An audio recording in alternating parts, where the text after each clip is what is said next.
तर नमस्कार पब्लिक, तुमचं स्वागत आहे परत आपल्या एखाद्या छोट्याशा ब्लॉगमध्ये. तर आता तुम्हाला प्रश्न पडला असेल की पृथ्वी कुठं आला आहे. तर भावांना आपण आलो आता नाशिकमध्ये. तुम्ही विचार पण नाही करणार, फायनली आपण नाशिकला पोहोचलो. काल सकाळी मी नाशिकला आलो होतो आणि मला इकडे यायचं होतं कंटेंटसाठी. तर भावांनो सकाळी 11:30 वाजल्यापासून आम्ही ह्या जागेच्या शोधत होतो आणि ही जागा मला भेटली. तर माझे मित्र गेलेले पुढं, नाशिकचे मित्र ते, आणि मी सध्या चालतो आहे त्यांच्या पाठीमागं. तर काहीच हे बघा, खंडसारखी जागा आहे पाठीमागं. एवढा आनंद व्हायला आहे. आता सध्या 1:30-2 वाजलेत आणि आपण ह्या जागेचा शूट घ्यायला आलेलो आहेत. तर तुम्हाला संपूर्ण ही जागा दाखवतो नाशिकमध्ये. आणि ते बघा तिकडं आहे नाशिक. तर नाशिकच्या बॅकग्राऊंडला आहे जागा ही. तर जर का कोणी नाशिकमधून बघत असेल आपला ब्लॉग तर भावांनो नक्कीच कमेंट करा ही जागा कोणती आहे. मी कारण का जागेचं तुम्हाला नाव नाही सांगणार, फक्त जागा दाखवणार पण नाव नाही सांगणार. कारण का तुम्हाला ही जागा तुम्ही कमेंटमध्ये सांगा ही जागा कोणती आहे आणि तुमचा प्रतिभाव कोणत्या जागेवर आलेला आहे. तर भावांनो असे नवीन ब्लॉग बनायला आपल्याला खूपच आनंद वाटतो आहे. तुम्हाला काय सांगू, हे बघा जंगलासारखं आहे इकडं. बघा समोरचा शूट दाखवतो थोडं तुम्हाला. हे बघा समोर पूर्ण झाडी बिडी आहे गाईज, पूर्ण झाडी वगैरे. अशा ठिकाणी मी कधीच गेलो नाही. आज मला इतका आनंद व्हायला आहे. मी नाशिकमध्ये आलो आहे. तुम्हाला मी नाशिक रेल्वे स्टेशनवर पण ब्लॉग बनवलं होतं गाईज की मी फायनली नाशिक रेल्वे स्टेशन पे आहे काय, पण तिथं माझ्या मोबाईलला चार्जिंग नसल्यामुळं आपण तिथं बनवू शकलो नाही. तर भावांनी तर थोडं बसण्यासारखी जागा आहे म्हणून आपण थोडं बसून घेऊ इथं. तर तुम्हाला आपले ब्लॉग कशा वाटतं नक्कीच कमेंटमध्ये सांगा आणि असंच आपल्या ब्लॉगला जोडून राहा भावांनो. आज आपल्या ब्लॉगचा आहे 86वा दिवस. तर रात्री प्रवासात होतो मी प्रवासात असल्यामुळे ब्लॉग नाही दाखवू शकलो. प्रवासात खूप थकलो होतो गाईज. सकाळी उठून मित्राच्या रूमवर आलो आणि रूमवरून आल्यानंतर डायरेक्ट इकडं जायचं होतं मला. हा माझा प्लॅन ठरला होता, इकडं मला जायचं होतं म्हणून मी इकडं माझ्या दिशेने निघून आलो. तिथून नाशिक रेल्वे स्टेशनला मी गेलो. तिथून सिटी बस पकडून मी ह्या जागेला आलो आहे गाईज. तर तुम्हाला कोणाला यायचं असलं तर नक्कीच आपल्या चॅनलला कमेंट करा, मी तुम्हाला ॲड्रेस शेअर करेल. जागा तर खूपच भारी आहे. सकाळी पब्लिक असते म्हणे, आता दुपारी इकडे पब्लिक नाही गाईज. तेव्हा दिसलं असं चलत आपल्याला फायनली वरती जायचं आहे आणि वरती जाऊन आपल्याला घ्यायचं सिनेमॅटिक शूट. भारी आहे गाईज ब्लॉग बनवायचं. आपल्याला आठवण राहते आपण काय केलं काय नाही केलं. आता बघा ना, जर मी ब्लॉग नसतं बनवत तर मी ह्या टेकडीला आलो पण असतो आणि निघून पण गेलो असतो. कधी आठवणच नसती राहिली, फक्त डोक्यामध्ये राहिलं असतं की बाबा मी नाशिकमध्ये गेलतो, ह्या टेकडीला मी ह्या जागेवर रसमी ठिकाणी मी गेलतो. पण ब्लॉग बनवण्यामुळे असं झालं गाईज की आपल्याला सगळे डोक्यामध्ये राहिले की आपण सगळं करायलो आहे. आपण जे काय करायलो ते सगळं शूट पण होईल आणि नंतर माइंडसेटमध्ये फिट बसून जायले, नंतर आपल्याला कधी पण बघायला येईल. त्याच्यामुळे तुम्ही पण या कॅमेऱ्यासमोर तुमची लाईफस्टाईल शेअर करा, जेणेकरून तुम्हाला कधी पण बघायचं असेल तुम्ही काल काय केलं होतं तर तुम्हाला भेटून जाईल. मी माझे पहिले पण ब्लॉग बघते. बघा ना, 85 दिवसाखालचा ब्लॉग मी बघू शकते. म्हणजे 85 दिवस पूर्वी मी कसा होतो मी स्वतःला बघू शकतो या ब्लॉगच्या संदर्भातून. म्हणून भावानं तुम्ही पण ब्लॉग बनवा आणि मला कमेंट करा की पृथ्वी भाऊ तुझं ऐकून मी पण ब्लॉग चालू केला, मला नक्कीच आनंद होईल. ह्या जागेला 2 पावलं वाटेत जायचं, एक तिकडनं आणि एक इकडनं. तर मी त्या जागेवरून गेलो नाही, म्हणलं त्या जागेवरून जायला आपल्याला खूपच वेळ लागेल. ती सरळच होता डायरेक्ट रस्ता. म्हणलं नको, एवढे सीध्या ह्याच्यावरून आपल्याला चालता येणार नाही, म्हणून आपण हे शॉर्टकट घेतलेलं आहे. तर आपल्याला जायचं आहे वरती. तर माझ्या नाशिकमधले जर मित्र बघत असतील तर नक्कीच सबस्क्राईब करा भावांनो.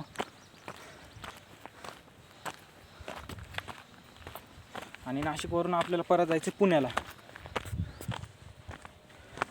इथनं काय मी आणखीन निघलो नाही गाईज, पण मी लवकरच इथनं नाशिकमध्ये आणखीन मी 2-3 दिवस आहे. फक्त तुम्हाला हा शूट दाखवणार आहे मी, नंतर बाकीचं काही नाही दाखवणार. बाकी पुन्हा परत हॉस्टेलमधले स्लॅब दाखवणार. एवढं भारी वाटायला ना गाईज, सांगू शकत नाही. समोरचा शूट बघा ना, कसले नजारा कसला डेंजर आहे डायरेक्ट समोर.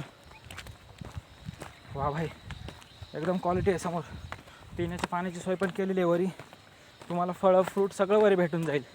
फक्त विषय असा आहे की थोडं महाग आहे, थोडं रेट जास्त असेल त्याचा, पण हरकत नाही. कारण काय एवढ्या वरी त्यांना पण फळ आणि फ्रूट आणून ठेवायचे म्हटल्यानंतर खर्च वाढणार ना गाईज.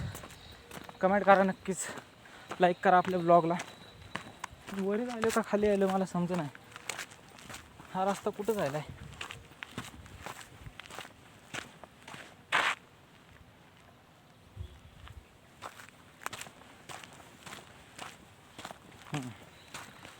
रस्ता वरीच जायला.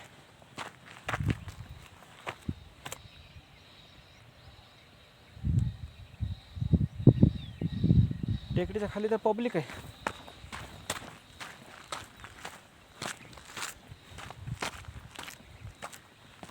लय भारी वाटेल बघा गाईज. एवढा आनंद मी कधी लुटला नाही. आज मी लुटायलो आहे ह्या टेकडीवर येऊन. मी माझ्या मित्राला पण म्हणलं होतं, हाकेला पण चल म्हणलं होतं सोबत. हाके थोडा त्याला सर्दी ताप खोकला झाला आहे, आजारी पडला होता, म्हणून मला म्हणलं राहू दे, म्हणलं मी नाही येत. ते बघा खाली एक छोटंसं मंदिर आहे आणि भावी भक्त त्या मंदिराचं येऊन दर्शन करायलेत. ते बघा तिथं एक मंदिर आहे गाईज आणि भावी भक्त त्या मंदिराचं दर्शन करायला. तर आपल्याला जायचं टेकडीच्या वरती. असंच हळूहळू आपण कुठं, हाच रस्ता आहे पण मी बरोबर झालो ना गाईज. बरोबर झालो का मला समजणं गेलं आता. तर रस्ता तर हाच आहे, त्या टेकडीकडे जायचं. बरोबर झालं ना. हा भावना बरोबर झाला तुमचा प्रतिभाव. तुमचा प्रतिभाव ऑलवेज राईट असतोय, कधी चुकत नाही भाऊ तुमचा. हा बरोबर आहे. पुढे एक रस्ता दिसतोय छोटासा. आपली टोपी हरवली माहिती आहे का तुम्हाला? नाही तर मी टोपी घालून आलो असतो, तेवढंच ऊनपासून माझं संरक्षण झालं असतं गाईज. पण तुमच्या प्रतिभावाची टोपी हरवली. वरती तर प्राणी वगैरे आहेत. 1 सेकंड ना, तुम्ही तर वर इकडचा शूट बघा. मी तर 2 मिनटं थांबून घेतो इथं.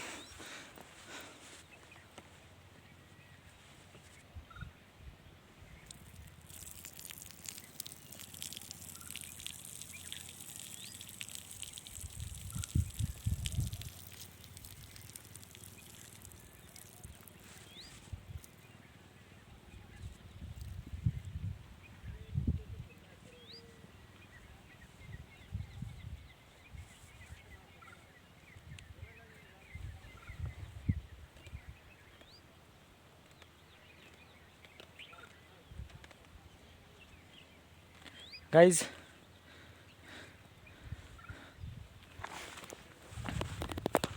आज होळी असल्यामुळे तुम्हाला होळीच्या हार्दिक शुभेच्छा आपल्या प्रतिभावातर्फे.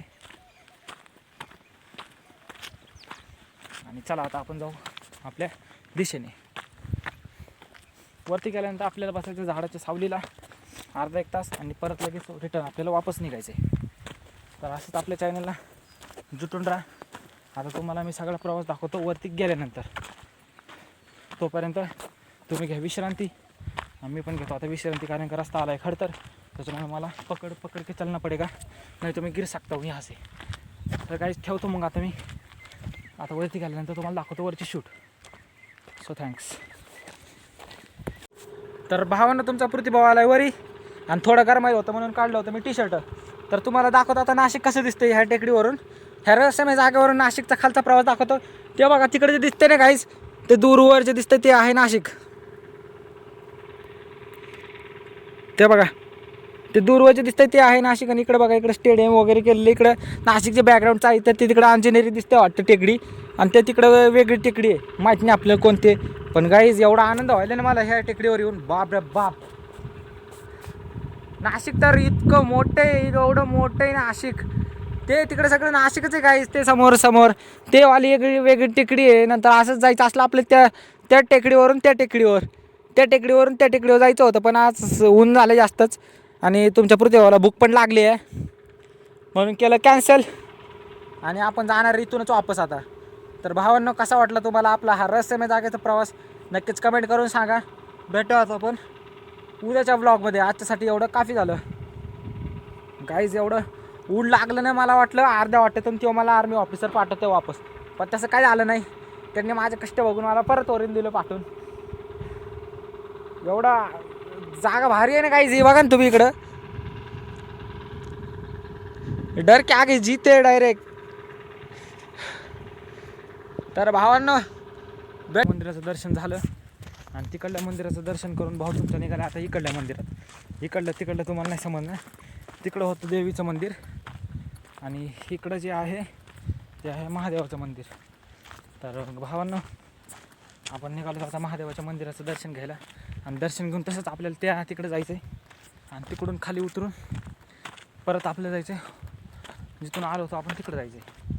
मग मला काय वाटतं तेवढा प्रवास शक्य नाही, तर मी फक्त एवढं महादेवाचं मंदिराचं दर्शन करून रिटर्न जाणार आहेत आपण. तर चला करू आपण आता महादेवाचं दर्शन. त्या टेकडीवर मी कधी आलो नाही, काय माहिती आता ही टेकडी कशी आहे, बघू चला. एवढा उन्हामध्ये प्रवास खरंच पाहिजे, खरंच.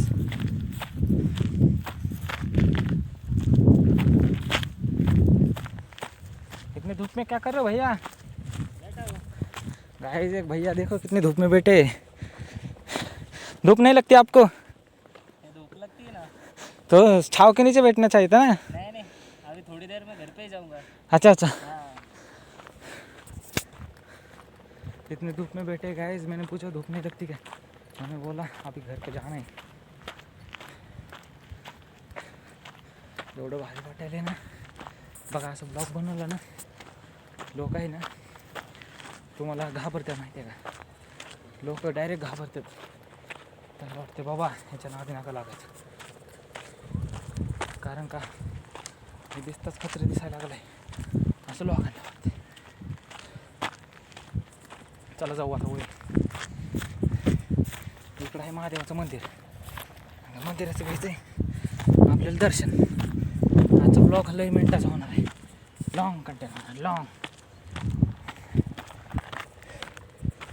एकदम लॉंग. मला काय वाटतं 15-20 मिनटापर्यंत जाईल आजचा ब्लॉग. मला आवडते लॉंग कंटेंट बनवायला. वाव भाई, जिथून पुढे तर रस्ताच नाही. चला वर जाऊ.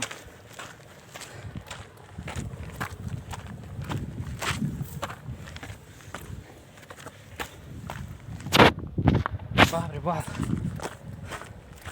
हां मंदिर कुठे गेलं? हां समोर आहे. भेटलं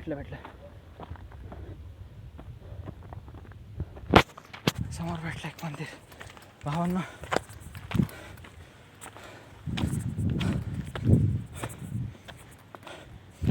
ह्या मंदिराकडचं सगळे डोंगरच आहेत बघा. मला ह्या मंदिराचं दर्शन करूनच वापस जायचं. मला आता पुढं नाही जाणार मी. तो आर्मी ऑफिसर म्हणलाय पुढं जा, पण पुढं जाणं शक्य नाही काहीच तेवढं, कारण का तुमच्या पुढची बोलायला लागली भूक. आणि तुम्हाला माहिती आहे टेकड्या बिकड्याचा प्रवास करायचा म्हणल्यानंतर जेवण लागणार. तर आपल्यासोबत काहीच नाही. तुम्ही सांगा पण कसं प्रवास. आपल्यासोबत फक्त एक पाण्याची बॉटल आहे म्हणून. तर भावांना मी आलो त्या महादेवाच्या मंदिरात.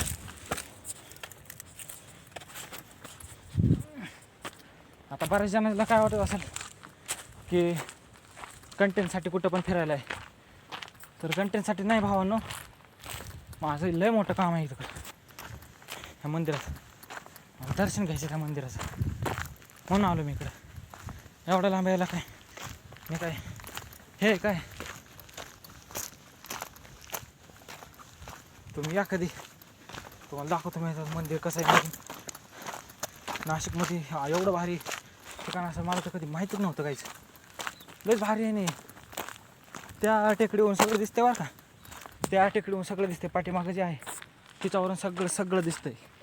मी तिथं आर्मी ऑफिसर बसलं ना तर मला बघायलाच इकडं कुठं जायला. त्यांना वाटलं मी काय करायचं इकडे झाड बी लावलं वगैरे. तसं कसं करायला बरं. आपण निसर्गाला जपणारी माणसं आहे. तर आता जोपर्यंत मंदिरात जात नाही तोपर्यंत विश्रांती नाही घ्यायची. विश्रांती डायरेक्ट तुमचा प्रतिभाव मंदिरात गेल्यावरच घेणार आहे. आणि तिथून मी येणार आहे वापस. तिथून पुढच्या टेकडीला नाही जाणार. त्या बघा पुढे लांब दिसतंय, छोटे छोटे त्या झाडातून दिसून राहिले. ते आहे गाइस मंदिर. वो जो आपको दिख रहा है छोटा छोटा दूर वहाँ तक वो है शिव जी का मंदिर. और वहाँ पे मुझे जाना है दर्शन लेने को. फाइनली मैं उसके आसपास आ ही गया हूँ. इतना दूर का करके प्रवास गाइस, मला स्वतःवर विश्वास बसत नाही. मुझको खुद पर यकीन नहीं हो रहा कि मैं इतने दूर आ गया घूमते घूमते, ब्लॉग बनाते. वहाँ देखो कितने बफेलो बैठे धूप के छाँव के नीचे. वहाँ पे एक आदमी मुझे मिला था. मैंने उसको पूछा यहाँ क्यों बैठे हो भाई साहब. उसने बोला कोई नहीं ऐसे. उसने बोला ऐसे बैठे. तो मैंने भी पूछा ठीक है बैठ जाओ. मैंने पूछा उनको धूप नहीं लगती का. वो बोले नहीं लगती. एवढा सुंदर नजारा नाशिकमध्ये. नाशिककरांनो नक्कीच ह्या जागेला भेट द्या. तुम्हाला जर माहीत नसेल तर ही जागा मी नाही सांगणार तुम्हाला, कारण का सगळं मी सांगायचं म्हटल्यानंतर तुमचं काय फायदा आहे. मग नाशिकमध्ये राहून काय केलं तुम्ही. तर भावांनो या एक दिवस या जागेला भेट द्यायला शोधत या. ज्यांना माहीत नाही त्यांनी वाटलंच तर मला कमेंट करा, दादा ही जागा कोणती आहे. मी लगेच तुम्हाला कमेंटमध्ये रिप्लाय देऊन सांगाल की ही जागा अशी आहे.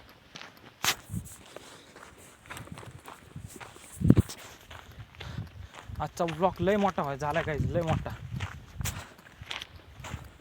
मला तर विश्वास पण नाही बसणार की माझा एवढा मोठा ब्लॉग झाला आहे. पण ही रिॲलिटी आहे. एवढा मोठा खरंच झाला आहे आपला ब्लॉग. फक्त आता पुढं एक भीती आहे की ते जंगली म्हैस आहेत, बफेलो आहेत, त्यांनी आपल्याला मारू बिरू नाही तसं होणार. कारण का आपण देवाच्या दर्शनासाठी एवढं लांबून आपल्याला म्हटलं असं नाही आपलं. काहीच तुम्हाला माहिती आहे की मला इथं काय बघायला भेटलं माहिती आहे का. हरण. यहाँ पे मुझे हिरन मिला है देखने को. बहुत बड़ा, इतना बड़ा हिरन मिला है.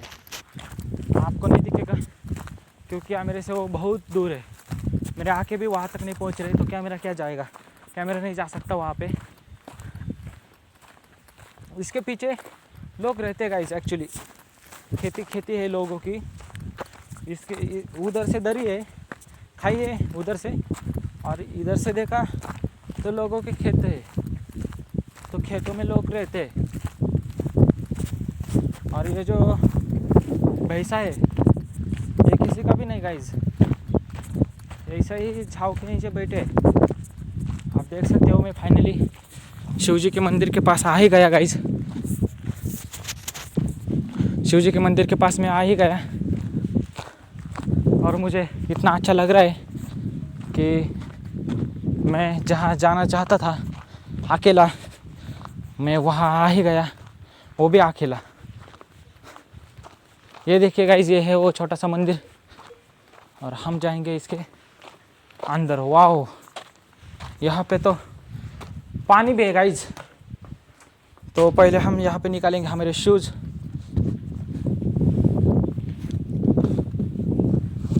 आपको हिरन देखना है क्या. वो देखो, वो भैंसा के जो पीछे छोटा है वो हिरन है. अब हम यहाँ पे हमारी बैग रखेंगे और रख के हम बनाएंगे हमारा.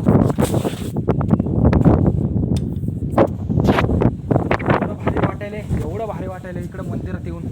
तुम्ही कुठं पण जा, गार्डनला जा, आता ह्याच्यात जा, कॅफेला जा, तुम्हाला आत्ता फील नाही कधी होणार जो इथं मला व्हायला आहे. एवढं आतमध्ये काहीच नाही इकडं. आणि पुढे टेकडी आपल्या ती समोर झेंडा दिसतो ना, ती एक टेकडी आहे. तर त्या टेकडीवर जर गेलो आपण तर तिथं आणखीन रस आहे. बघा मला त्या मंदिरातलं मी फूल आणलं आहे वास घ्यायला, छान आहे. तर आता मी घेतो या मंदिराचं दर्शन, कारण का इथूनच दर्शन घेऊन माझा प्लॅन आहे वापस जायचा आहे.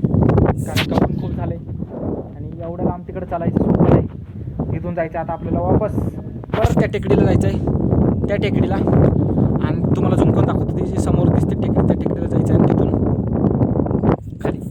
खाली तसंच करत आपल्या हॉस्टेलला. कमेंट करून सांगशाल नक्कीच मला. भेटू आता. हे बघा, हे मंदिर बघा. मला घेऊ द्या आता मंदिराचं पद्धतशीर दर्शन. तोपर्यंत तुम्ही घ्या विश्रांती आणि मी पण घेतो भावानं विश्रांती.